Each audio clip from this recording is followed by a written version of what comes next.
se retrouve pour faire la comparaison de La scène des souvenirs de Kate Morton, qu'on a lu plus ou moins en lecture commune, qu'on s'était offert pendant le swap. Je vous laisserai revoir, ou enfin si vous n'avez pas vu, je vous laisse voir, sinon si vous avez vu, bah vous savez. Voilà, donc Kate Morton, on a déjà lu, bah, toi t'as lu plusieurs de ses romans, 2 je crois, moi j'en ai lu qu'un. 2, 3. 3 ? Ah oui, ok, Je crois. d'accord. C'est pas mal. C'est une valeur plutôt plus ou moins sûre dans le secret de famille, mystère. C'est toujours des bons gros romans, hein. Il y a quand même 500 pages, 700. Voilà, 700 pages, mais ça se lit super bien, c'est mené par une plume qui sait ce qu'elle fait clairement. Voilà, d'ailleurs je crois qu'on va commencer par ça, la plume. Ce fut très très agréable, je sais plus ce que je lisais avant, mais c'était pas des plumes transcendantes et tout, donc ce fut très agréable de retomber sur une plume très jolie. Elle est pas exceptionnelle, mais elle est juste très jolie et elle fait vraiment rentrer dans le récit et tout. Ouais. La grosse force de cette plume, c'est de créer une atmosphère. Et alors, elle est assez descriptive. Je suis étonnée que ça te plaise, mais elle est vraiment descriptive. Elle s'attarde pas sur... quand tu rentres dans une pièce, elle s'attarde pas sur la table de chevet, à quel point elle a des moulures et des trucs dans ce style. Alors, non, elle est descriptive, mais c'est des choses intéressantes. Mais c'est vrai que j'en ai lu un, alors je me souviens plus du... L'Enfant du Lac. J'ai lu L'Enfant du Lac, je sais pas si tu l'as lu, mais pour le coup, moi ce qui m'avait beaucoup marqué, c'est on rentre dans une maison qui est une maison abandonnée, et en fait voilà, t'as le jardin, la maison, ce qu'on voit à travers les vitres, enfin voilà, il y avait vraiment une grosse description de cette maison. Et du coup forcément ça plonge dans l'ambiance directement, sans en faire trop. Et ses comparaisons aussi, quand elle parle des sentiments ou de la psychologie d'un personnage, elle fait des comparaisons pertinentes et bien trouvées et tout, et bien imagées. Et clairement, enfin pour moi, qui n'aime pas forcément les descriptions et tout, les descriptions d'objets physiques. Je sais pas, elle le maîtrise bien et ça, vraiment ça avance quand même, ça mange pas sur le rythme et ça casse pas le dynamique. Dans ce récit-là en particulier, on rentre direct dans le vif du sujet. Ça, c'est vraiment un très bon point. On ne s'attarde pas pendant 200 pages sur une description de toute la famille, sur les trucs dont on s'en fout. Non, on rentre direct dans le sujet, dans le mystère et tout, et ça, c'est vraiment cool. C'est ce qui permet de rendre le truc addictif au final, et dès le début. Puis comme le disait Mélo, au niveau du rythme, de la plume et du rythme, on peut du coup passer sur le rythme, qui est... donc, ça démarre tout de suite, et malgré la bricasse de 700 pages, ça va... je vais pas dire vite, mais il y a une alternance des époques et des chapitres et des personnages qui fait que ça s'avale en fait. On avance tout seul dessus. En plus, c'est le cas d'ailleurs dans quasiment tous ces autres romans, enfin ceux que j'ai lus en tout cas. Disons que la personne dans le présent découvre des informations au fur et à mesure que nous en tant que lecteurs on découvre ce qui se passe pour de vrai dans le passé. Parfois ça concorde.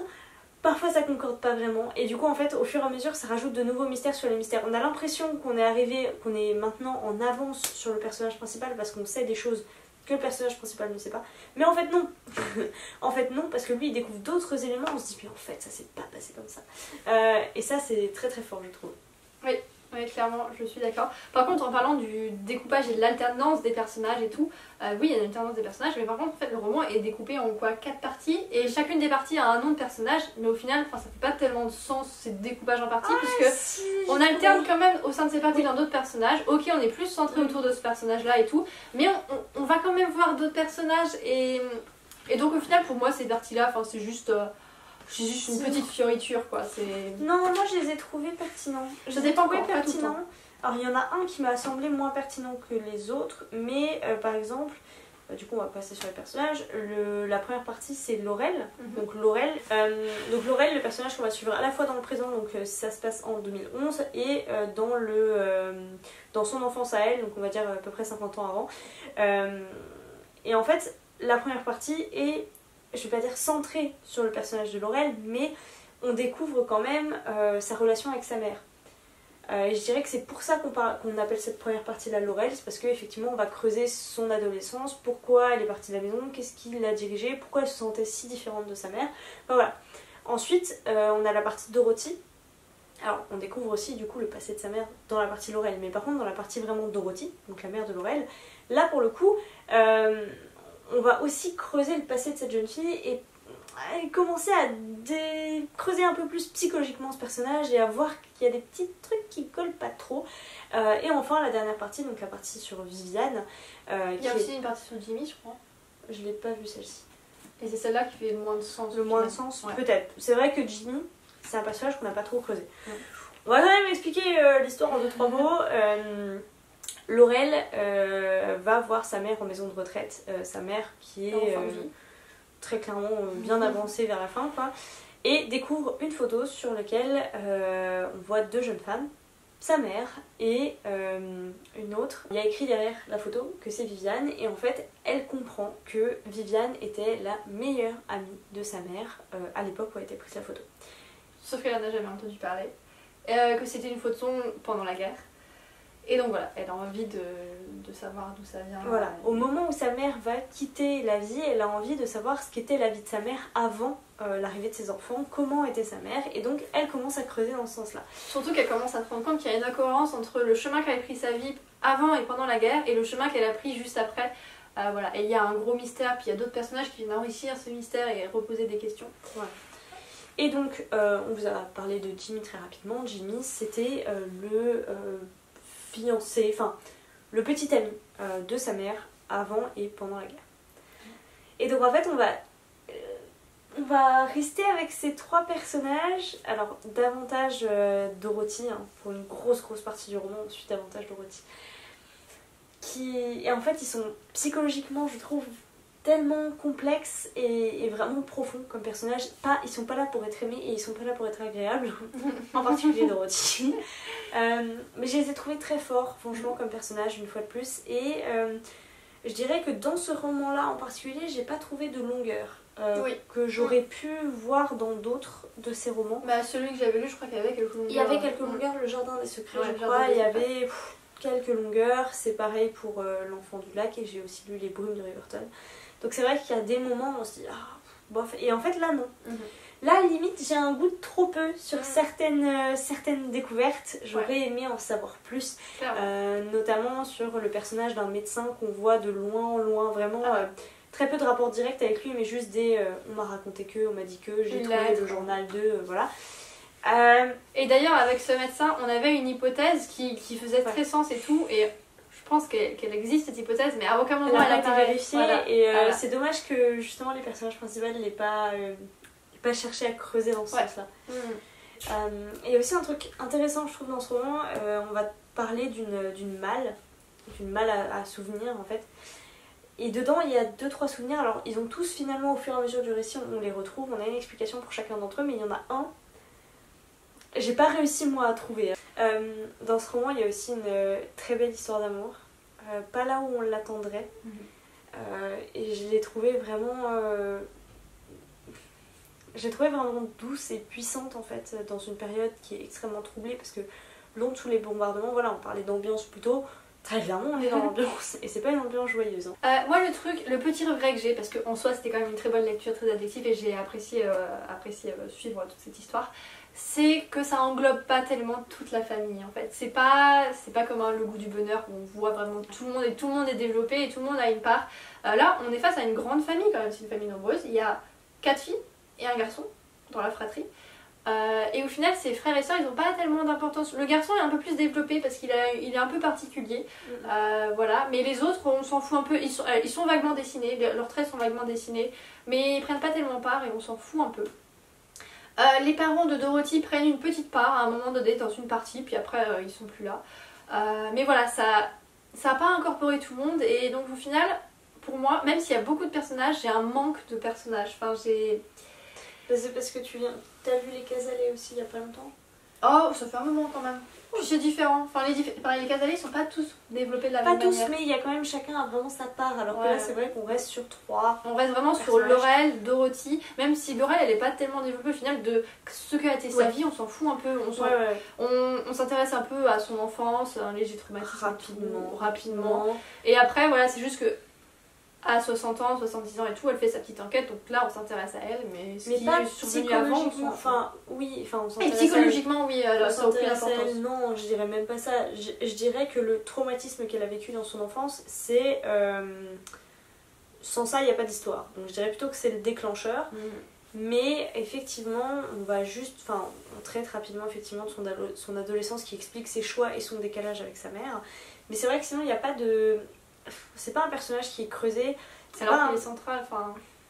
Et justement, je trouve pas. Je trouve il fait un peu véhicule en fait. Il nous donne un regard sur quelque chose qui avance, mais pour moi, il n'est pas très.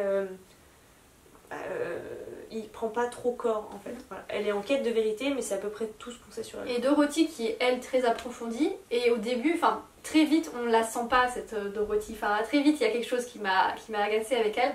Et voilà, et pourtant c'est elle qui est la plus creusée, et les autres à côté ils viennent pas compenser. Et aussi Jimmy, au final, Jimmy est très central aussi. Il est adorable et tout, mais j'ai l'impression qu'on reste quand même relativement en surface. On s'en fout de son passé, et c'est un peu dommage parce que Jimmy c'est un très bon personnage.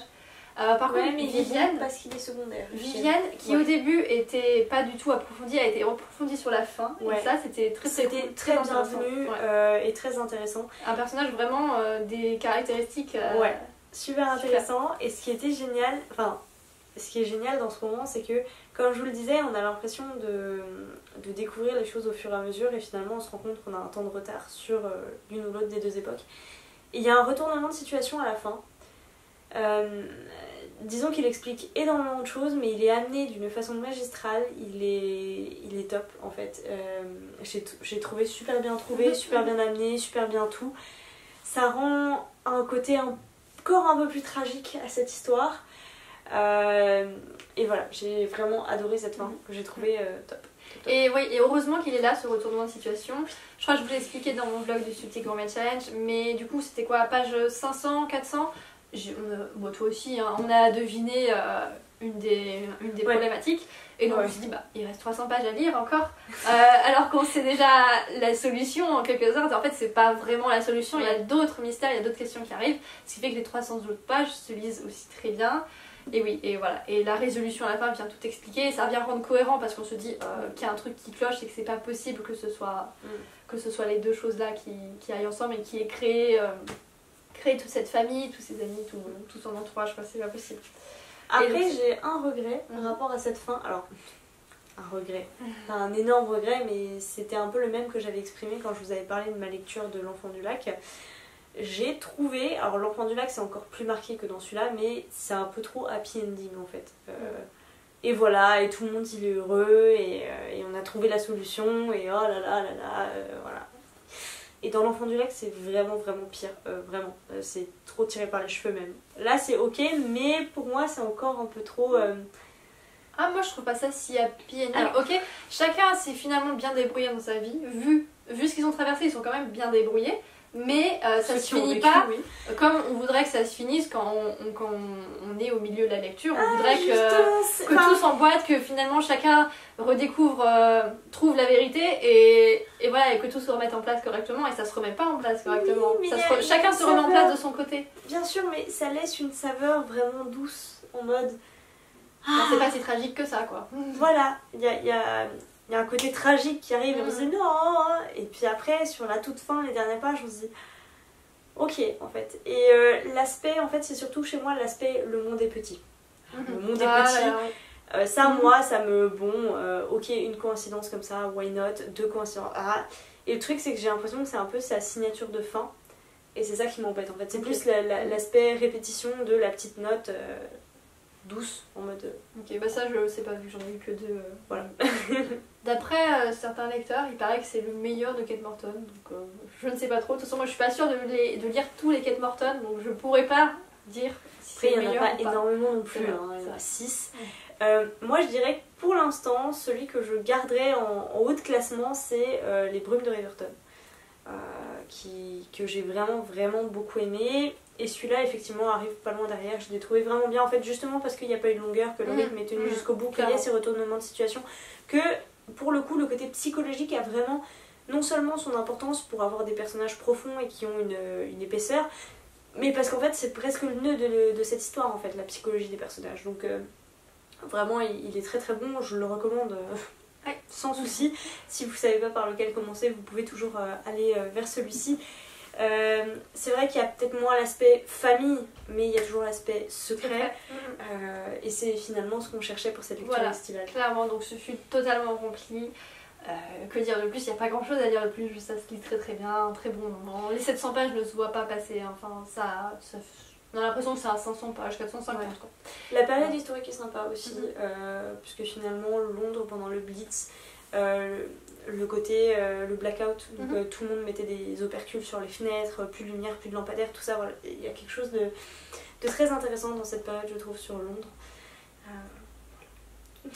Et sur ce, comme d'habitude, si vous l'avez lu, n'hésitez pas à nous dire notre ressenti. Si vous avez lu tous les Kate Morton, dites-nous quel est le meilleur et quel est celui qu'il faut absolument lire dans sa collection.